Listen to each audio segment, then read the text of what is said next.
আসসালামু আলাইকুম রহমতুল্লাহি ওয়া বারাকাতুহু। আমরা আমাদের পাথরির বিলের বেড়িবাঁধের এমন একটা পয়েন্টে আছি যেখানে তিনটা মৌজা এসে একত্রিত হয়েছে।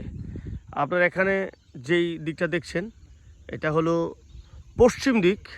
রিয়াজ, এটা পশ্চিম দিক না? এটা পশ্চিম দিক। এইটা হলো চরাখোলা মৌজা। ঠিক আমরা যদি এই দিকে যাই, এই সোজা, এটা হলো আপনার উত্তর দিক, এইটা হলো বোয়ালি মৌজা। আবার ঠিক আমরা যদি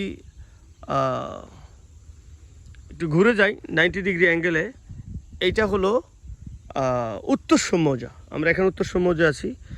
আর এইটা হলো আমাদের সেই বিখ্যাত নুরু মিয়ার ফার্ম। এই যে আমরা দেখতে পাচ্ছি, এখানে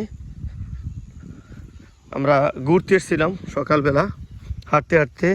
সেই পুণ্যাটেক থেকে শুরু করে পাঞ্জরার প্রায় কাছাকাছি গেছি আমরা ঘুরতে ঘুরতে। হ্যাঁ, ওখান থেকে তারপরে এদিক দিয়ে এসে সেই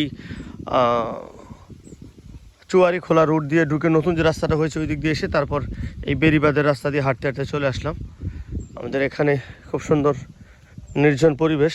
এগুলো বেড়িবাঁধের পানি আসে, এইটা দিয়ে পানি নামে, এইটা দিয়ে ধানের জমির যে অতিরিক্ত পানি এইটা দিয়ে নেমে যায়, আর এইটা দিয়ে পানি উঠে এই উপরে যে খালটা আপনারা দেখতে পাচ্ছেন, এইটা দিয়ে পানি ক্ষেতের মধ্যে প্রবেশ করে।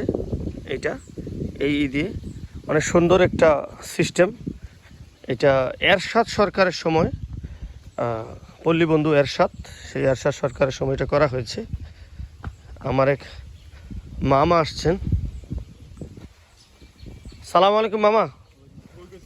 আমরা একটু ঘুরতে গেছিলাম। আপনি কই যেতেছেন? খেতে? মামা যাচ্ছেন খেতে কাজ করতে।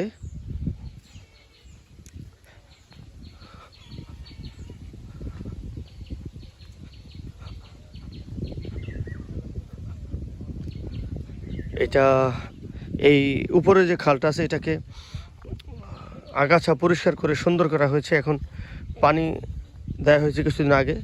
যেই ফসলগুলো করা হয়েছে আপনারা দেখতে পাচ্ছেন, এগুলো সব এই খাল দিয়ে এসেছিলো পানি। এগুলো বিনা পয়সায় পানি পান আমাদের এলাকার মানুষ। এটা পানি উন্নয়ন বোর্ডের একটি প্রজেক্ট, বিশাল এরিয়া। এটা পানি উন্নয়ন বোর্ডের একটি প্রজেক্ট করে দেওয়া হয়েছে। সুন্দর নিরিবিলি জায়গা, চতুর্দিকে ছোট বড় পাখির ডাক, গানের সুর শুনতে পাচ্ছি, হরেক ধরনের পাখির ডাক। অনেক সুন্দর জায়গা। শীতের সকালটা আজকে খুব ভালো উপভোগ করতে পেরেছি আমরা। আমাদের রিয়াজের একটা সাক্ষাৎকার দরকার। রিয়াজ, কেমন লাগলো আজকের সকালটা? সকালের এই মনোমুগ্ধকর পরিবেশে ঘুরে খুবই ভালো লাগলো আলহামদুলিল্লাহ। বিশেষ করে তোমাদের সাথে সঙ্গ আমাকে খুব আরো আনন্দিত করছে। ধন্যবাদ তোমাকে, তোমার চ্যানেলকে ধন্যবাদ। তো আপনারা যারা আমাদের চ্যানেল দেখেন নিয়মিত, দয়া করে সাবস্ক্রাইব করবেন, লাইক করবেন এবং কমেন্টস করবেন, সাথে থাকবেন। আসসালামু আলাইকুম রহমতুল্লাহি ওয়া বারাকাতুহু।